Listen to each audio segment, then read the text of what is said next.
Bonjour à tous, c'est Cap. Aujourd'hui, nouvelle vidéo. Dans cette vidéo, chers amis, on va réagir à la dernière FAQ de Asselineau qui est sortie donc hier. Au jour où je vous parle, on est le 8. Elle est sortie il y a quelques heures, le 7. Et dans cette FAQ, il répond bien évidemment aux récents événements concernant le Venezuela. Il a déjà fait une analyse sur le Venezuela, mais là, il répond de manière encore plus globale, au sens où il parle carrément de l'axe irano-sino-russe et l'axe américano-occidental, américano-sioniste même. Et c'est très intéressant parce qu'on voit effectivement que là, il y a des intérêts qui, nous, le peuple, nous dépassent, bien évidemment, et qu'on va essayer de comprendre grâce justement à la bienveillance et aux propos intelligibles de François Asselineau.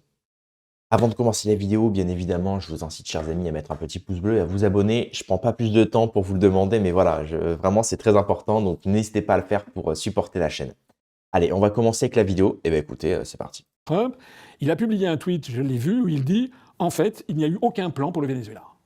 Donc il dit, c'est un haut gradé de l'armée américaine, qui suit très bien les questions politiques, et bien il dit ce que je disais moi, c'était hier, c'est-à-dire qu'on a l'impression qu'il n'y a eu aucun, c'est-à-dire je tire d'abord et je réfléchis ensuite. Et puis c'est pas tout, parce que il est évident que les Vénézuéliens ne vont pas vouloir être dépossédés de leur pétrole, donc il va bien y avoir... il va bien y avoir de la résistance passive, à minima. Alors, si les gens refusent d'obéir aux ordres, aux injonctions qui sont données par les Américains vont faire quoi ? Ils vont envoyer une armée d'occupation ? Ben, bonjour. Si les Américains envoient une armée d'occupation sur le terrain, vous savez, c'est toujours le talon d'Achille des Américains. Hein. Depuis l'affaire du Vietnam, les Américains ne veulent plus envoyer d'armée au sol. Ils sont champions pour bombarder un pays à 10 000 mètres d'altitude. Ils l'ont fait en Irak, par exemple. Allez, 1 million de morts, tout ça, c'est bon. Mais s'il s'agit d'envoyer des boys, hein, comme ils disent, sur le terrain, pour tomber dans des traquenards, non, il y a un réel risque de bourbier et d'enlisement. Et puis, c'est pas tout. Parce que, figurez-vous que, dans ce blocus général, il y a quand même un pays qui soutenait à bout de bras le Venezuela de Maduro. C'était moins la Russie soutenait Maduro, mais moins la Russie, c'était surtout la Chine. La Chine qui entretenait, je l'ai dit, d'ailleurs le jour même où Maduro s'est fait enlever, quelques heures auparavant, il recevait une délégation venue de Pékin. Ce qui est une gifle à l'égard du régime de Pékin que les dirigeants chinois ne peuvent pas apprécier. Ça, si vous giflez un dirigeant chinois, et c'est comme un éléphant, 50 ans après, il se le rappelle. Mais on apprend ces jours-ci, quand on fait tous les comptes, que la Chine achetait beaucoup de pétrole au Venezuela et avait accordé un prêt au Venezuela. Plus de la moitié des prêts que la Chine a accordés à l'ensemble de l'Amérique latine, c'était sur le Venezuela, pour 62 milliards de dollars. Alors qui va payer ce prêt ? Qui va rembourser ce prêt ? Est-ce que les Américains vont donner leur accord pour que, en échange de ce prêt, le Venezuela continue à livrer du pétrole à la Chine ? On a cru comprendre que c'était justement l'un des objectifs de faire le contraire, de priver la Chine de son accès au pétrole. Mais qui va payer ? Les Américains vont dire aux Chinois « Allez vous faire voir avec vos 62 milliards de dollars ?» Enfin, c'est n'importe quoi. Il faudrait rappeler aux Américains que les Chinois détiennent une bombe atomique sur le système financier mondial et sur les États-Unis. Ils sont les plus gros détenteurs de dollars au monde. Oui, c'est vrai. Ils ont, je ne sais plus combien c'est, mais ça doit être de plus de 1000 milliards de dollars de créances sur les États-Unis. C'est vrai.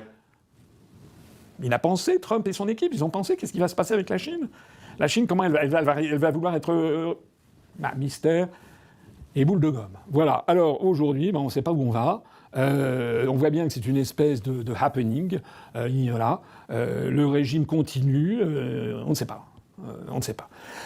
Un dernier mot, c'est que vous l'avez vu, Trump, on a l'impression que ça lui a monté à la tête. Et donc il a dit que maintenant il allait s'occuper de Cuba, du Panama, du Groenland, de l'Iran. Donc ça commence à devenir un petit peu préoccupant. Quand je dis un petit peu, c'est une façon de parler. Ça devient extrêmement préoccupant. C'est extrêmement préoccupant parce que qu'est-ce que cherche Trump ? Moi, je me perds en conjecture. Il y a une première hypothèse, c'est que, comme le posait la question, est-ce qu'il aurait été repris en main par l'État profond ?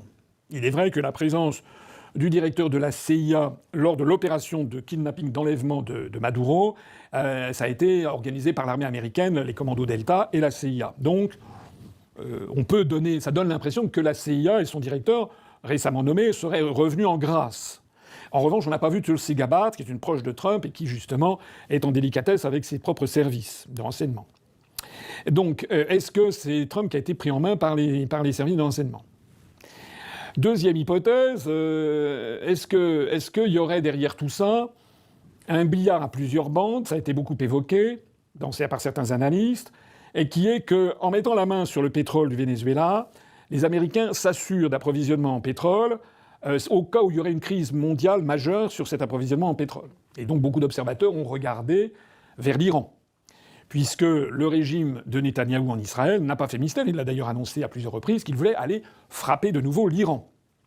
Et donc si d'aventure il y avait un conflit énorme en Iran, alors là, l'économie mondiale risque d'être à plat, et surtout, on risque d'avoir l'étranglement des supertankers dans le détroit d'Ormuz, qui évacuent le pétrole venu de l'Iran, venu de l'Irak, venu du Koweït, venu de Bahreïn, du Qatar, enfin Qatar c'est du gaz, etc., et qui transitent par le fameux détroit d'Ormuz, entre l'Iran et la pointe nord des Émirats arabes unis.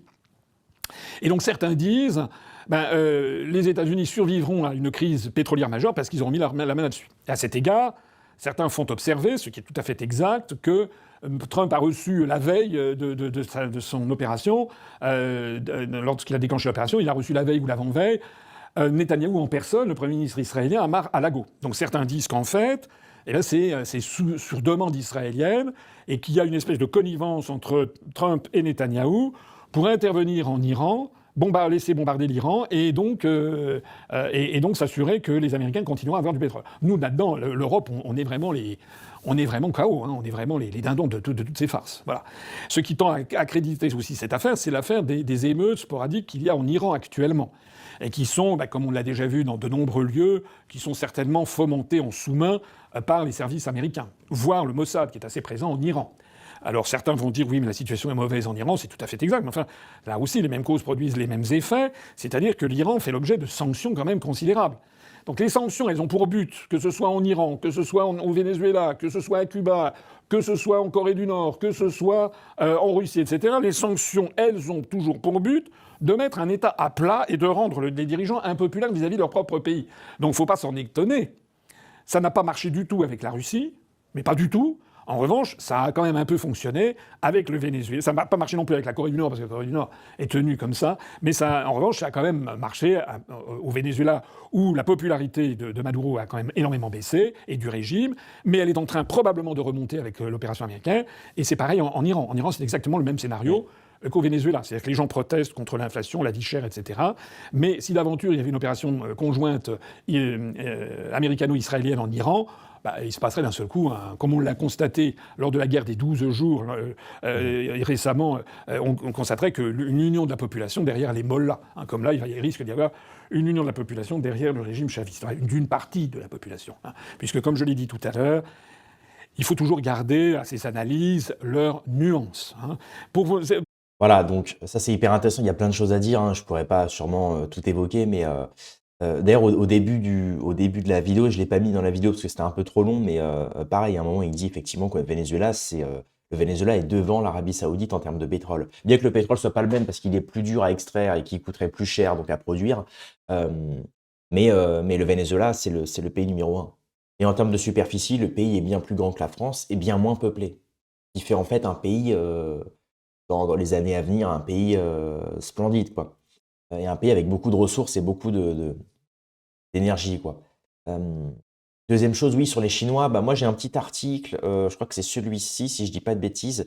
Voilà, donc concernant la Chine, donc il a dit effectivement que les Chinois avaient beaucoup de dettes américaines, ça c'est vrai, les Chinois ont énormément de dettes américaines. Et regardez bien, selon des analystes des marchés financiers, si un futur gouvernement vénézuélien refusait d'honorer les contrats conclus sous l'ère de Maduro, la Chine pourrait envisager des poursuites judiciaires internationales afin de faire valoir ses droits, ce qui pourrait remettre en cause l'ensemble du commerce mondial et les valeurs boursières.